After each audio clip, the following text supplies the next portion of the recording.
Hello guys, we're preparing kasi maliligo kami ng ilog. Ready na kami, maglalakad lang kami papunta sa ilog. Yan, ito yung paligid namin dito kasi nakatira kami sa probinsya. Hindi na namin binibenta kasi hindi na rin sila nabalot ng mga papel. Ayan, kung sino yung manghingi, punta lang dito sa amin. Libre to, libre pang bigay. Ayan yung mga kasama ko, yung mga kapatid ko. Hi! Ate Alan! Say hi!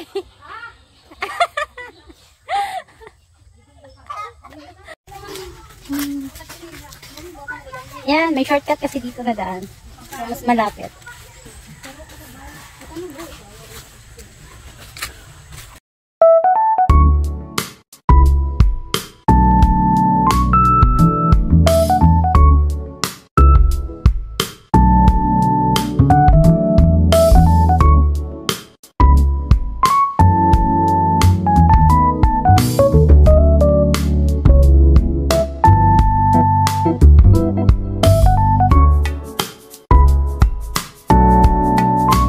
Dito ka sa North Cotabato, especially dito sa may Magpet, Barangay Uwas, North Cotabato. Dati yung daan na to, grabe. Ang haba ng mga damo, sobrang ano yun, nakakatakot kung maglakad ka mag-isa dito. Pero ngayon maaliwalas na, malaki na yung daan. Dati kahit motorsiklo hindi makadaan dito.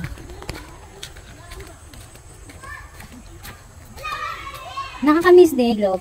Kasi ang daming memories dito sa ilog. Yung maliliit pa kami. Ang daming memories. Yung nakasakay ka ng kalabaw. Yun yung car noong unang panahon. Mga car, kabayo, may karosa. Kaya yun, yung dito kami dati. So nakakamiss din, balikan yung mga alaala noon. Yung mga bata pa. Wala pang internet. Wala pang mga motorsiklo. Kundi kalabaw at mga kabayo yung sasakyan. Yan, sa unahan yung mga pamangkin ko. Excited silang maligo sa ilog. Ate ko yan.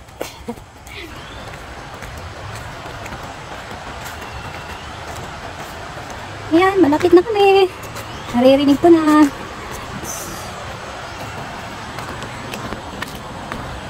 Sobrang mabato guys. Kaya hindi pwedeng pumasok yung mga sasakyan or mga motorsiklo dito. Kasi hindi nga inayos ang daan eh. Sobrang malalaki na yung bato.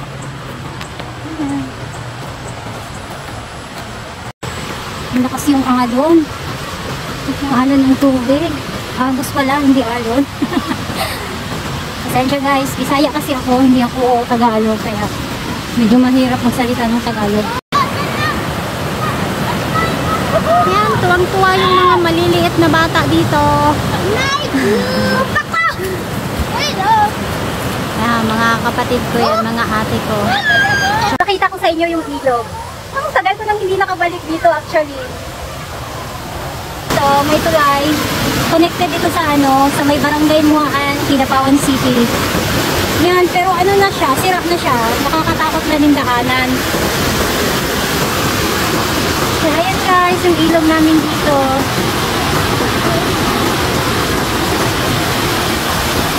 Makulimlim. Sana hindi uulan para makaligo pa kami.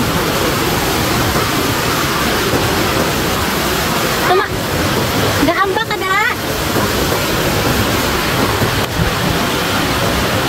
Ganda! Malinis yung tubig.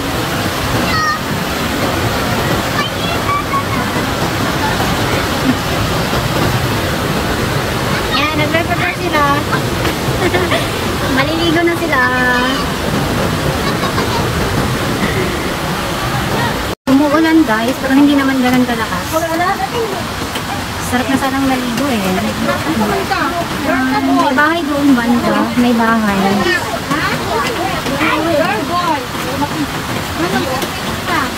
Okay na lang, may masilungan dito.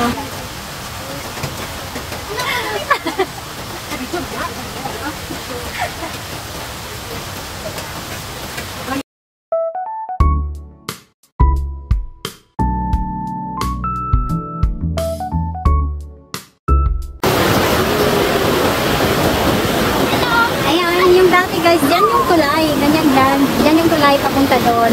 Tapos inilipat nila doon. Dito dati sobrang malalim. Tapos ngayon ano na siya. Hindi tulad nung dati. Mas malinis yung tubig ng ilog dati kaysa ngayon.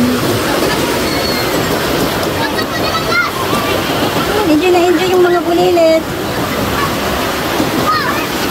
Tingnan ko. Malamig daw yung tubig.